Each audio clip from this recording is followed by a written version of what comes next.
On May 8th, 2022, Rick and I started the Elite City podcast. It was meant to be a safe place for lapsed wrestling fans to come together, talk some pro wrestling, and have a good time like we did back in the day. Well, 4 years later, we have a great community of people. Today, we have a problem in America. It's the police state that is currently happening in Minnesota. Let's get one thing straight. No one involved in this podcast supports what is happening, and everybody thinks that it needs to stop ASAP. If you disagree with this, we think you need to take a step back and take a long, hard look at yourself in the mirror. This is still a very safe place for anyone. If you're scared, frustrated, or just plain old pissed off, it's okay. Message any one of us. We're available on social media if you need an ear. Thank you for listening. And remember, say her name, Renee Good. This isn't a politics podcast. It's a wrestling podcast. And we're not ever going to make it a politics podcast. None of us want that. I'm Canadian. I mean, I'm not even in the US, but there are some things that you need to say sometimes. And that doesn't make you political or choosing a side. It's just, basic morality at some points. Thank you.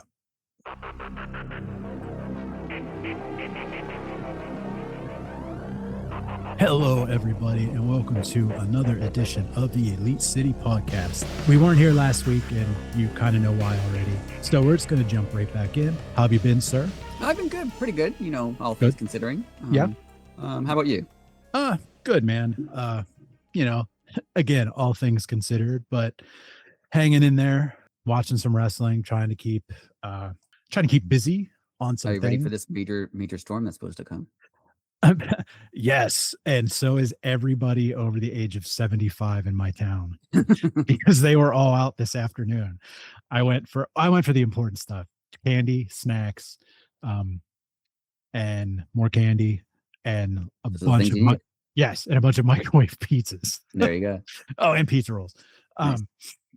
We are right in the wheelhouse in Pittsburgh. Last I checked, it's anywhere from 12 to 18. Wow. I got a cheap ass snowblower, so if it catches on fire and I'm halfway done, it paid for itself. I don't care that it's not a name brand and it was bought on Amazon Nice. I think you'll like this. So yeah, if it catches on fire, I'll take a picture of it and it was rest in peace because it helped. There you go. And AEW's canceled their Collision from Saturday.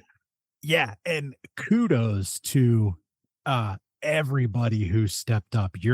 Rick, you're going to see a lot of Ring of Honor people that are going to be on the national stage.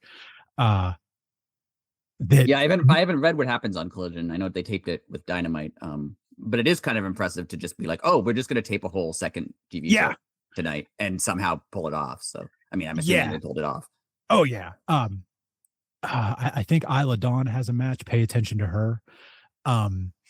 She's really, really good, but there's going to be nerves, obviously, considering that, you were expected not that working the Ring of Honor crowd is different, but it is different if, you're not on the television show.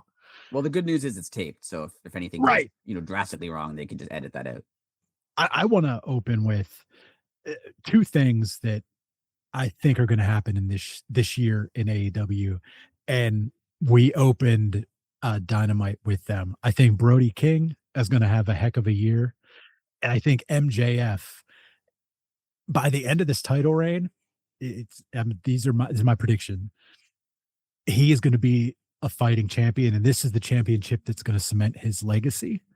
I mean, if you think about it, he's already wrestled more in 2026 than he has in, honestly, the past year. Right. And it's still January. Yeah. So, that's just me, but I think you're going to see like a different MJF title reign where instead of running, like he's still going to play the heel, like when Brody barked at him and he jumped and almost fell. He's still going to do that, but that match is going to happen. That match with Hangman is going to happen. That match with Swerve is going to, I think he's literally just going to wrestle everybody. And I also have another theory behind that too. But I'll let you piggyback off that if you Yeah, like. I just want to say I really like this angle that they're running with everybody, with Yes. Swerve and Hangman and Kenny and Brody and Samoa Joe. How I think it was JR who once said, like, everybody in wrestling should want to be world champion. Yeah. And unless they're, distracted by something else, someone, ran them over with a car and they want to fight that guy, they should want the world title. Like, they all can't necessarily get it, but everybody should want it. That makes sense. Yeah. So I like this angle of all of them want it, and all of them are like, well, I have to show that I'm the guy who deserves it. I have to win a bigger match. I have to do a better performance than the other guy. I have to look tougher than the other guy. I have to beat someone better than the other guy to get that shot. I just think it's really cool. Like, I know that they had rankings and the rankings didn't really work out, and I understand why they didn't. But I do like the idea of everyone trying to prove themselves, Swerve trying to prove himself by facing Kevin Knight, who's like, a new up and coming guy, or, Hangman being like, I'm going to win the trios titles. That's going to make me look impressive, or I don't know. I like it. I think it's pretty cool. And I also I didn't even think of this till you just said that, replacing the rankings kind of is like AEW doesn't have jobbers per se. There might be a match where there's an independent wrestler, and they had the Brody King, John Cruz thing. Yeah. Is John Cruz Serpentico? Yes. Okay. Because he just showed up out of nowhere to me. Like, suddenly he's just with MJF, and I'm like, who is that? And I Googled him. Yes. Which is funny because people, myself included, until I saw John Cruz, I thought Serpentico was 22 years old. Yeah. he's a middle-aged man with gray hair. But did John Cruz just show up out of nowhere? Like, he was something, there was nothing before him with MJF, right? No, he was MJF's mouthpiece in CMLL. Oh, okay. So that's how they got MJF to cut promos. Right.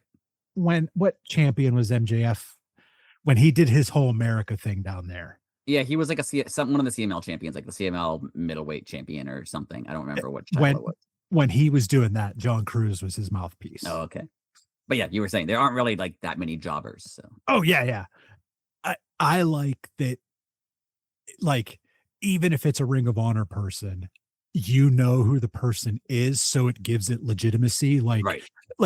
Okay, if that match was against Serpentico, you knew Serpentico was going to lose to Brody King, but you also knew that Serpentico is in a viable tag team on Ring of Honor. So, or Angelico was on against Andrade. Andrade. Yeah, he wasn't going to win, but at least he's a guy. Yeah, and people know that. It's not oh, that's the Crippler, and we've never seen him before, and he's wrestling Swerve. Huh. Right. Okay. So I like that they kind of, I don't want to say got rid of, but they use named people that at least part of the audience will know. Because not everybody does watch Ring of Honor, and they do use a lot of Ring of Honor guys and girls for jobbers on TV, but it also helps them learn. And at least they can say oh, this person's, won his last 5 matches in Ring of Honor or something, right? It has something. Yeah, they earned this shot. It's not just oh, they're here to get beat up. Well, they are, but I wanted to say before we move on, yeah, it's slightly related here. I like that realism aspect of this person, why would AEW invite some absolute nobody onto their show realistically? And at no point in NHL, they're like, hey, this guy you've never heard of him. He's never played in any level of organized hockey, but here he is. They would never do that. That makes no sense. Right. Right. So you would hear, oh yeah, this guy had a career in Sweden or something, or this guy's doing really well in the minors, or that makes sense. I like that sense of realism, and I noticed with the Serpentico John Cruz thing, I liked how they did that. I know it's 2 weeks ago now, but I liked how remember Kenny came out after Hangman and Swerve were in the ring already, and he came out and was just like, oh, I had a time set for my speech later, but I'm just going to come out now because I want to talk to you guys anyway. That sounded realistic, because otherwise, why would they tease Kenny Omega's going to be on the show when he's interrupting Hangman? It's they shouldn't know that, right? They should know that he's interrupting them. So the fact that he explained it was good. And then that moved into, oh, there's time on the card for another match. And Brody King we have time now. I just asked Tony Khan, we have 5 minutes to have a match. That was Kenny Omega's time that he was going to use to speak. I just like how they made it seem realistic. Yeah, that in itself is just awesome because it's the if you weren't paying attention, it didn't matter, but if you were paying attention and you noticed all that, it fits perfect. Because there was always, I don't know if you remember, like, WWE after the Attitude Era. I don't know how much longer you watched it, like post Invasion time. There used to be like Shane McMahon was, I think, running the show, or someone. I think so. Yeah, I think And you're he would correct. come out at the beginning with a clipboard and tell you what the matches were for the show, which made sense because if you're running a weekly wrestling show, Yes. you're going to book matches, right? Right. What never makes sense is, using WWE in the 90s as an example, like, Steve Austin's out there and The Rock comes out, was like, challenges him for a match tonight. And that's the main event of the show. Sure. But what was your main event planned to be before that? Like, Right. We're before just gonna that, end at quarter two. it was just going to end. Yeah. You had no plan for the last half hour of your show. Like, so yeah, That's I like it. I think that the little realism they build around like AEW, the fact that people have designated times, but they're not going to use those times, or the fact that people watch the show and are like, "Oh, I saw last week you were talking about me." Like that makes sense yeah. because otherwise, if they're on national TV, how did you not see it? Or they would once in a while explain, "Oh, MJF doesn't even watch the shows," so that makes sense, like why he didn't know what you were doing. I just like the little bits of realism they throw in every so often, and the using the ROH guys as part of that, because why would a random indie guy end up on national television? They probably wouldn't. Right. But if they've been successful in Ring of Honor, that explains why they're now on AEW. So yeah, I like it. It's cool. Yeah, I totally agree with you. And I totally agree with like you said about the Ring of Honor thing. It adds not only to the mystique, but it gives legitimacy to anything and everything. Yeah. Um, And it makes it seem like not that it's not promoting Ring of Honor really, but it makes you seem like, Right. if you want to see these guys before they end up on AEW, that's where they are. Like, oh, there's tag teams on here because they won a bunch of matches in Ring of Honor. Yeah. Or they might show a clip of, oh no, they had a big win last night in Ring of Honor. So that makes sense. Then you're like, oh, if I want to see these guys before they end up on Dynamite, or before they're a bigger deal, I can watch Ring of Honor and see them there. Absolutely. And this leads me to is perfect segue actually to my second point. I really I think it's been a couple years in the making, but this year I've really noticed it. AEW, with not only its titles, but they did a hard reset. And I think they did this because, again, my opinion here, eh, they kind of broke excuse the pun, they kind of broke the cycle here on cycling, excuse me, people in and out of the roster. And it's no longer like, oh, that's your spot and you're there for the next 55 years until you break your ankle. Then we're just going to forget about you. And then it's somebody else's spot. Like cycling people in and out. Like right now you have MJF, and I was saying he's going to be a fighting champion. I think he's going to be a fighting champion for the reason of we know he's going to go and make another movie eventually. Right. And eventually these movies are going to get like the roles are going to get bigger. He's no longer just going to be away for 2-3 weeks. Right. So this title reign, he's going to wrestle. And then at the end, he's going to have everybody's respect. He'll leave as a baby face, and then he might be gone for 4-6 months, film a full-blown movie, come back in, rinse and repeat. Right. And I think that's what Mercedes is doing right now. She might even be filming for The Mandalorian. Yeah.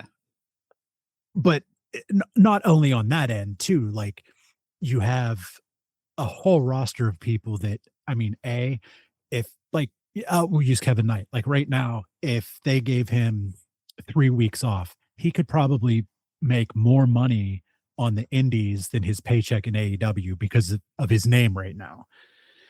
Yeah, because now they can advertise him as like, Kevin Knight, who you see on TV. From AEW, right, yeah. Like yeah.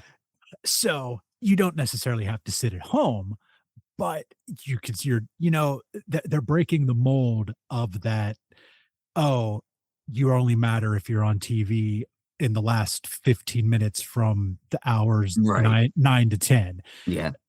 And I think that's going to be better, not only for the company, but for everybody, because careers go longer. I mean, geez, MJF was just at an indie show Right. over the weekend with like 200 or maybe less people there. Like, And it's also your choice if you want to do that. Like if they right. go Kevin Knight, you have 2 months off. He could book, 4 indie dates if he wants Yeah. to, or he can be like, I just want to sit at home for 2 months. Yeah. Sit at home and rest, Right. recover. Like, again, there was one way that was only accepted to do this. And unfortunately, multiple generations of men and women are paying for it because they have no bones left. Right. Like I said, not only is it prolonging careers, but it's better for the viewer because you're like everyone always said at the beginning, how's Tony Khan going to use all these people? He just signs everybody. People are going to get lost in a shuffle, blah, blah, blah. Right. Well, he had a plan. And I think we're seeing the fruitions of that plan right now, cycling people in and out. I think it's genius. Like, not that there's an off season per se, but knowing that, you give your all for 10 weeks and then you're going to get 3 off. That's pretty not only fair, it's just good business. And it makes everything matter more because like eventually you get tired of anybody being on Right. TV all the time, right? If even like, Hangman, Right. who was really entertaining, we really like, if he's on every week on Dynamite and Collision for every single, like, and he's always there, eventually you're just like, maybe not even consciously, like subconsciously, you're like, oh, I've already seen him wrestle everyone, right? So Right. if he leaves for 2 months or a month and then comes back, you're like, oh, cool, Hangman's back. And then it becomes a whole thing. So, And that was the whole thing with you were saying about the invasion type era, early 2000s. That's why everyone hated Cena. He was like in every segment, he would do all the time. commentary. Yeah, he'd do commentary. He was in the Right. commercials in between segments. Like, Yeah, again, if they had used him half as much, it would have gone over a lot better. absolutely. And I get why. Like, I understand the temptation of like, sure, he's a big star. Like, we want Hangman on every show. People like Hangman. We want him on every single show, right? I get that temptation, but that's why you have to have other people who. So when Hangman's not there, you have MJF, or you have Swerve, or you have Samoa Joe, or you have somebody else. Yeah, like people get sick, people have personal lives, like family matters come up. Like, like you shouldn't bank on just like 2 to 3 people. Right. Otherwise, what if it's Will Ospreay and then he's out for a year or whatever with an injury? Then what do you do? So yeah, it's helpful in a lot of ways. Yeah, and piggybacking off that, did you happen to notice during Megan Bayne and Penelope Ford's interest between Megan Bayne and Penelope Ford's entrance that Excalibur used the term "all elite women"? Yeah, I did notice that actually, and I like it. I was Same. They haven't used it before, but I like it. I like it, and was that a hint of maybe not necessarily a pay-per-view, but like have all elite women Dynamite or all elite women, and it's just a good Collision. way. Just a good way to describe them as opposed to like the women's division, because why are they a division and the men aren't the men's division, right? You know what I mean? Right. Right. So it's a good way to describe the women's division without being like, oh, they're a separate little division off to the side. They're a different thing. Like, they're different, obviously, but I like it. I think it's good. Yeah. Now, talking about this match, when Megan Bayne threw Mina and Miss Tony. Yes. Yeah. First off, Mina, you have the guts of a Navy SEAL, because if that was me, I'd still be laying there and probably still be crying.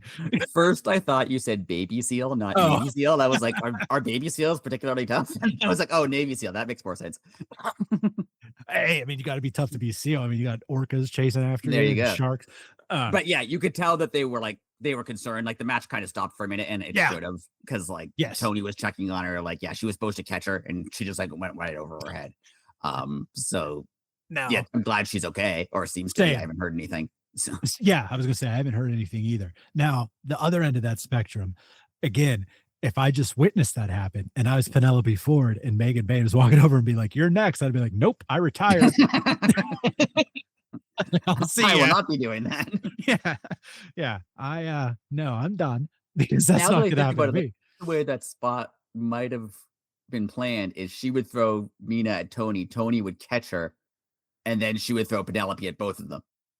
That's a good call. That's what I Yeah. think probably was supposed to happen, because why else would she throw Penelope at them if they were already knocked down, right? So Right. that's probably what they were going to do. But yeah, I'm glad everything reasonably worked out. No one got hurt. Same. Now, that being said, that was the semi-main event. Yep. And not only was it a women's match, it was a tag match in Yes. general. Yes. Like, you rarely get a men's tag match for a semi-main event. Like, Right. So the division finally has not only steam, but it has like some belief behind it. And I really am digging that. So what do you, while we're talking about this match, what Yeah. do you think was going on with Marina Shafir? I'm interested in it. Like the whole Death Riders thing is interesting right now. It but is, like again, all of a sudden. how Marina's showing up and like kind of still with Megan Bain, but it seems like they're not that interested. Like they're like, oh, you were my temporary. To me, at least, it seems like they're like, oh, you were the temporary partner. We're not. We're the team. You were just there because she got hurt. But Marina Shafir is like, no, I'm part of you. Like I thought that seems interesting to me. Same here. And I think eventually we're gonna get a, I had your back. Like Marina will be like, hey, I had your back. Right. When are you gonna have mine? And Right. they're either gonna be the baby faces and walk, or they'll have their own little group. Yeah, we could talk about the Death Rise a little bit, because I really like what they're doing with them. Same. I All of a I sudden. I love how Mox was, hated and everyone hated him.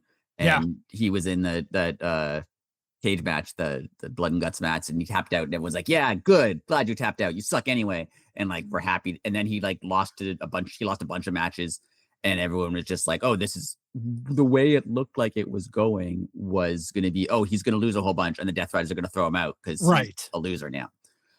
But then the C2 came, and he like rebuilt himself through the C2, not only as a guy who can win matches, but as a guy the fans are now behind, which I thought was really cool.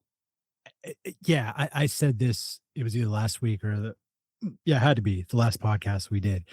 For Mox to enter not just the tournament, but he entered the pay-per-view on his semifinal match as the heel. Right. And by the time he got the pin at the end, he was the babyface. That's hard to do. Yeah. And he did it. Yeah. And I don't think it was accidental. I think that was the plan. I think they wanted that to happen. Yeah.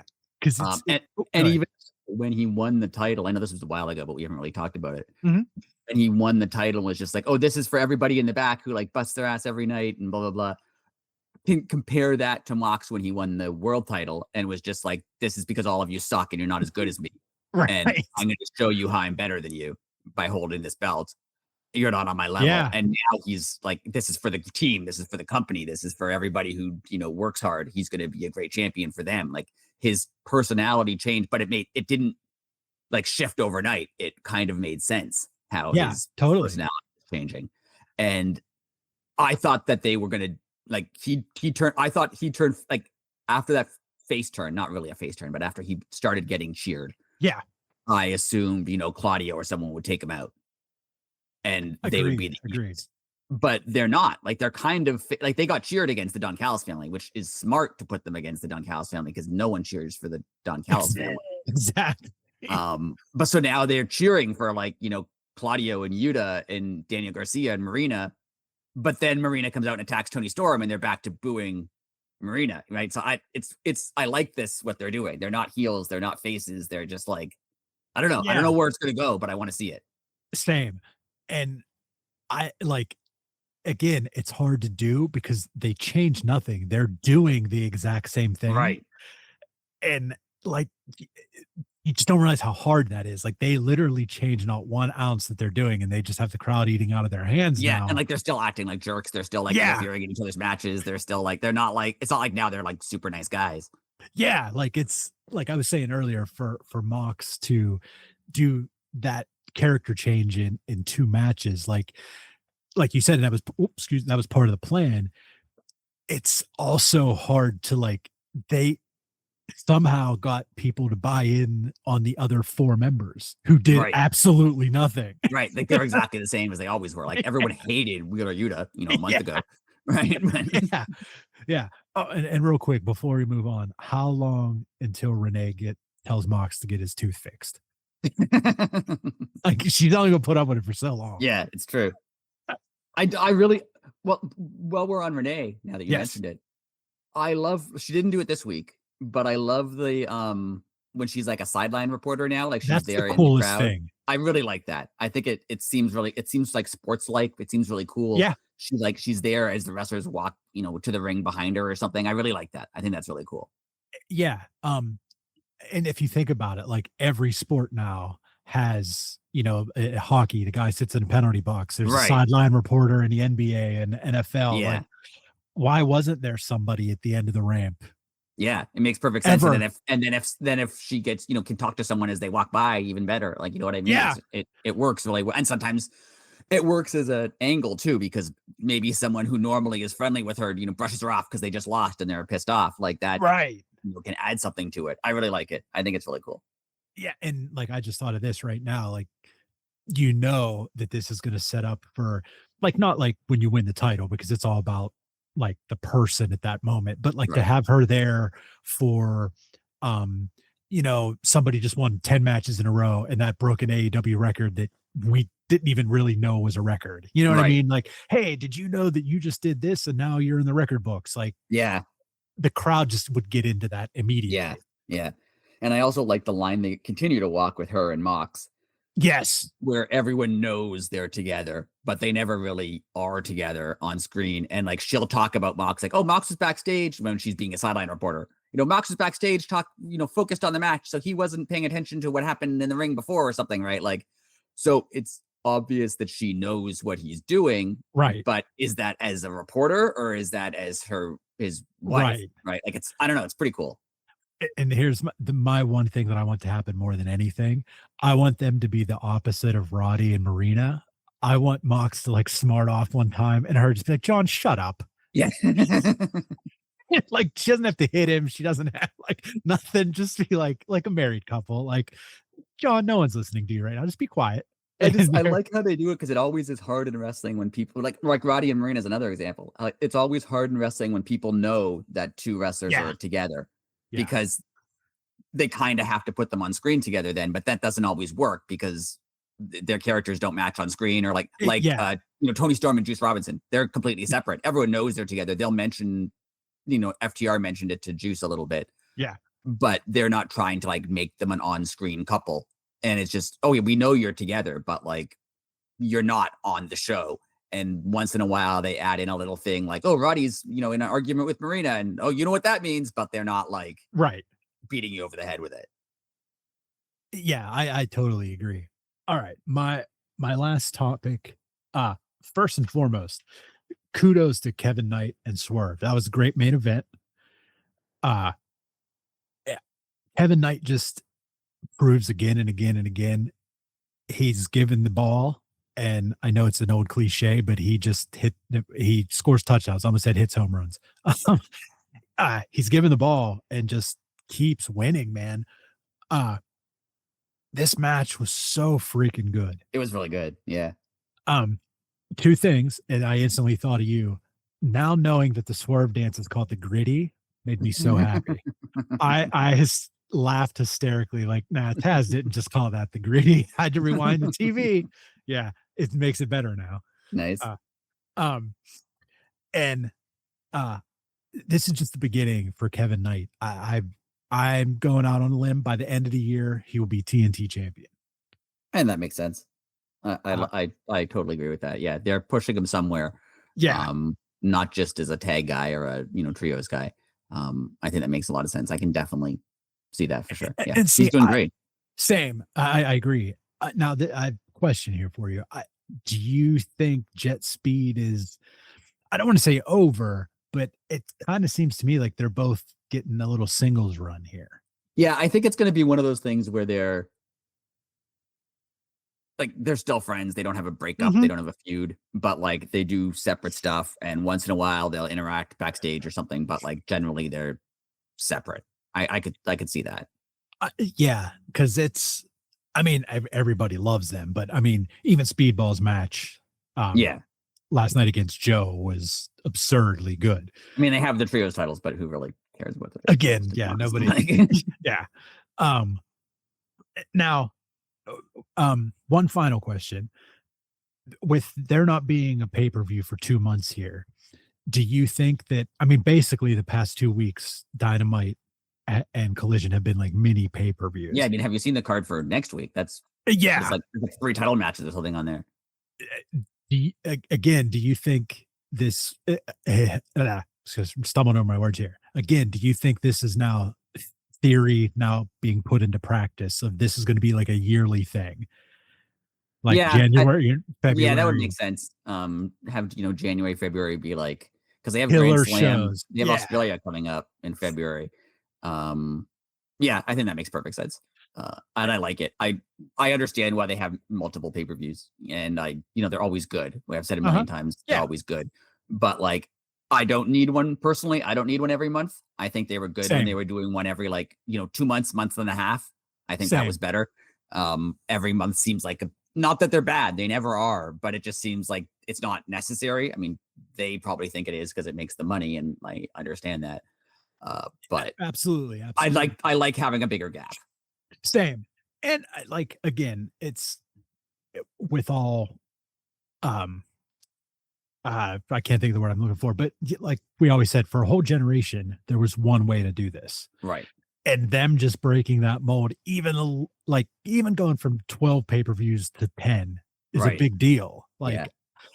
It's weird how it's taken 6 years to kind of find their own footing, but I agree that you have to mimic, because even though there's not much overlap, there is overlap. Right.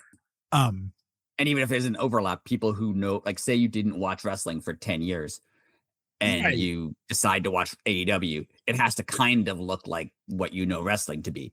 Yes. If it was totally different, you'd be like, what's going on? If they suddenly had, rounds in the matches or something, right? You'd be like, what is this?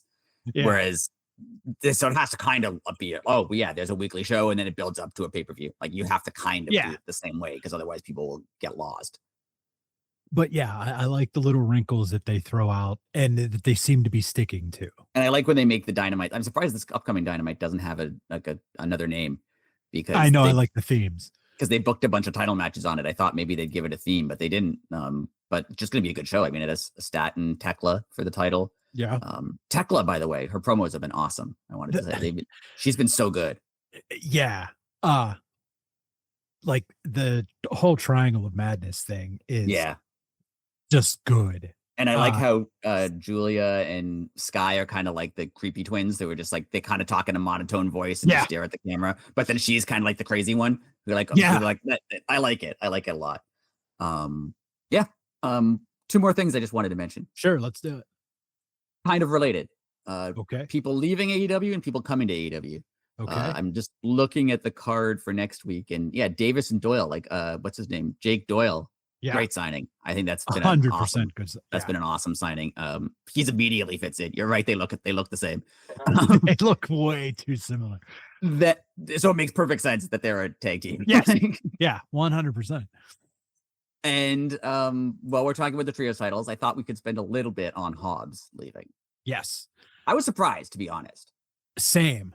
After I thought about this, though, when Ethan Page used to be in AEW and he had his weekly vlog and toy hunts, Hobbs used to go on, and Hobbs let it be known that him and Mark Henry are very, very, very, very close. Right. And I know Mark Henry's no longer with WWE either, but I bet he's. Yeah. Well, yeah, I was just gonna say, I bet you he knows a lot of people there. That he's not actually signed there, but he kind of is. And negotiated a very decent deal for him, and probably gave him it's when you have somebody that's former WWE give your seal of approval, for some reason they treat you differently. Right. Like what the hell's his name? Brian Pillman Jr. Whatever. He's never going to be anything in WWE. Right. But you have, if Cody would vouch for you, or Mark Henry, again, people are already saying, well, Hobbs isn't going to be anything. Hobbs might be like, he might break this mold. Hobbs makes sense for I mean, he made sense in AEW, not saying he didn't. He did great Right. in AEW. But out of all the people who've left who weren't there before, so like not Cody and CM Punk, Right. because they're known to WWE. Out of all the other people who've left, Hobbs probably has the best chance at doing something really big because he looks like a WWE guy. He's a big guy. He's strong. He's like, they care about, body guys. Like he looks like a guy who can go and, throw people around. And like, so I think that'll work. And like you just, sorry. I was gonna say, and like you just said, he's real close with Punk too. Right. So yeah, I did notice that. I sent you a message about it. Yes. The people who've left, not all of them, but a lot of the people who've left AEW to go to WWE are either people who were close to Punk or close to Cody most of the time. Ricky Starks was close to Cody. Jade was close to both of them. Jade, I think Cody got Jade signed, but also I remember when Punk was in AEW, she was always doing stuff like with him online and doing stuff. When they did Collision and it was like, Punk's show, it had, Malachi Black and Miro and Hobbs and Ricky Starks were all like the featured guys on it. And that was, Andrade even. That was kind of his show, and he put the people he liked on his show. So it's not really a surprise that, now that him and Cody have some pull in WWE, that they're like, these guys are all my friends and they're good at wrestling. And you're right. It means more to drop when someone established drops your name than when you're just, an indie guy. Right. Even Ethan Page. Like I know Ethan Page has carved a nice little niche for himself, but I mean, he's not even on the main roster yet, correct? Right. I think he's like North American. Maybe he might be the NXT champion. I'm not sure. He has again, so is Adam Cole. Let's not forget that. Right. And I'm sure I know they're not exactly comparable, but he would have been the same in Ring of Honor that he is in NXT. That was like I said a few months back, like in hindsight, like people might say it's a lateral move, but I don't even think it's lateral because he'd be doing what Kyle Fletcher's doing he'd be on both shows. Right. But, he would have been the Ring of Honor champion instead of the TNT champion. That's all. Yeah. I think Hobbs is going to do well. I was thinking about it, that I was surprised that he left. And I mean, Tony Khan tried to keep him. I mean, he had the week before he left, the 2 weeks before he left, he had a main event match against Hangman. He was in that ad they have for what's the burger thing they have? Is it White Castle? White Castle, yeah. Yeah. He was in that ad for them. Like Tony Khan clearly pitched it to him as like, we're gonna make you a main guy if you stay. I don't blame him for not staying, even if he didn't. Like maybe he makes more money, maybe he doesn't. I have no idea. But we've always talked, there's a generation of people who your goal as a wrestler was to be in WWE, right? You want to be at WrestleMania, you want to be in the Royal Rumble, you want to like that holds some value, a lot of value still to people of a certain age. If you're in your 30s or older, that Absolutely. Is the only thing when you started wrestling, you probably started wrestling with the goal of being a WWE, right? So I totally get it.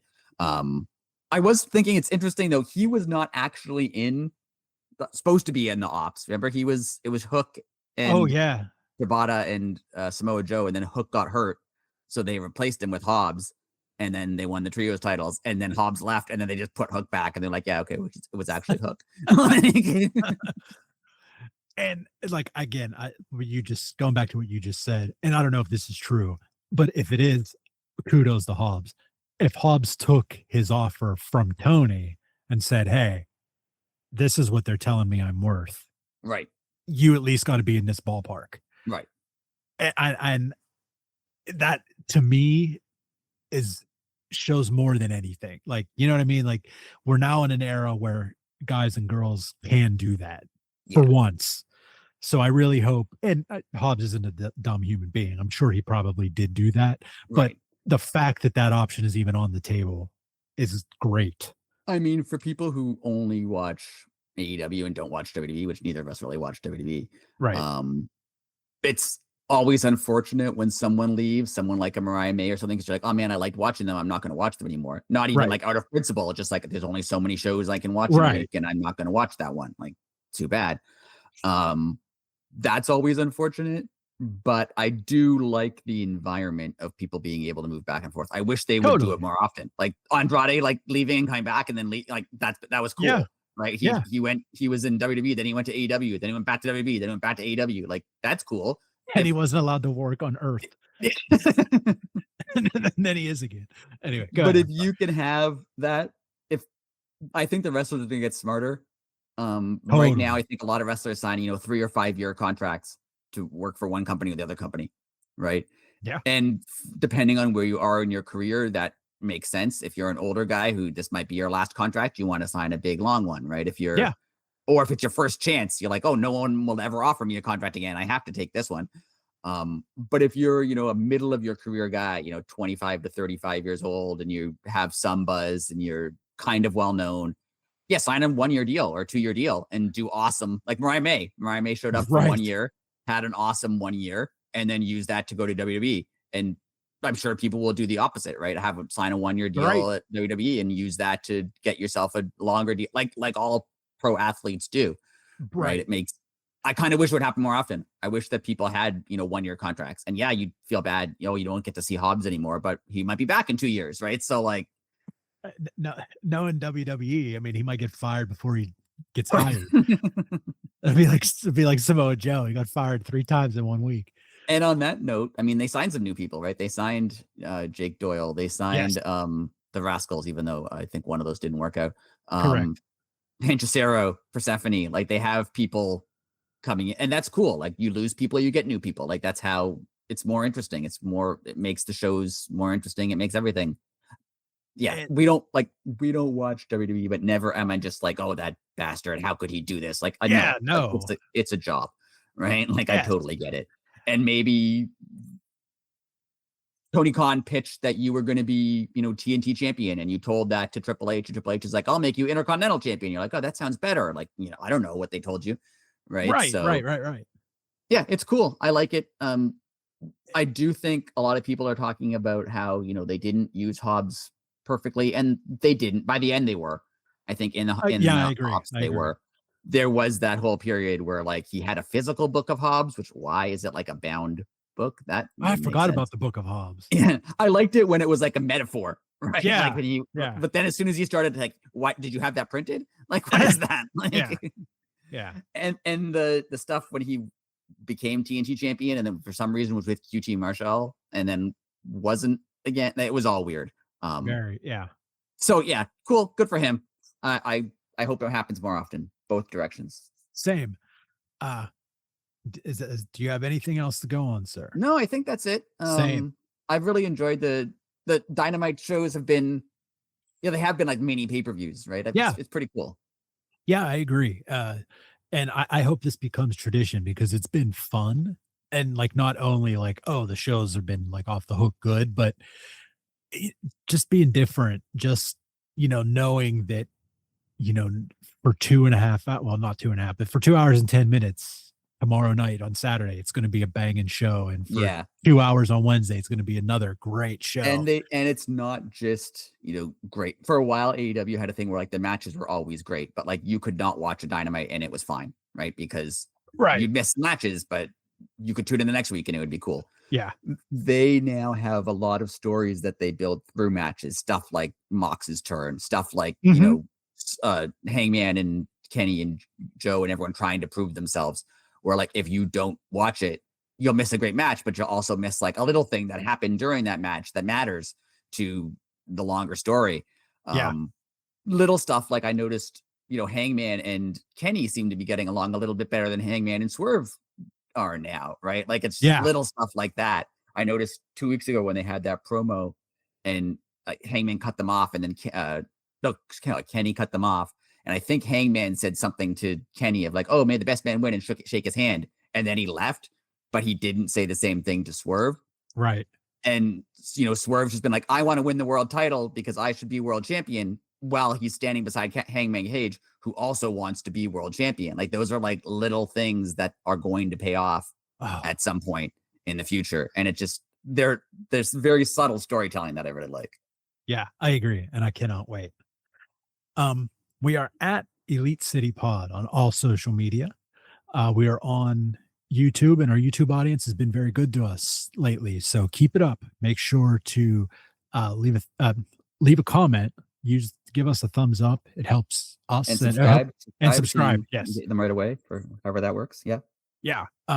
So yeah, thank you, YouTubers. But yeah, like I said, we weren't around last week because of some BS going on in the world, but we're back and we will continue to be back. So enjoy. Let's see, tonight's Thursday. So enjoy Ring of Honor if you're watching. If not, enjoy Saturday. And we will see you next week. So until then, later.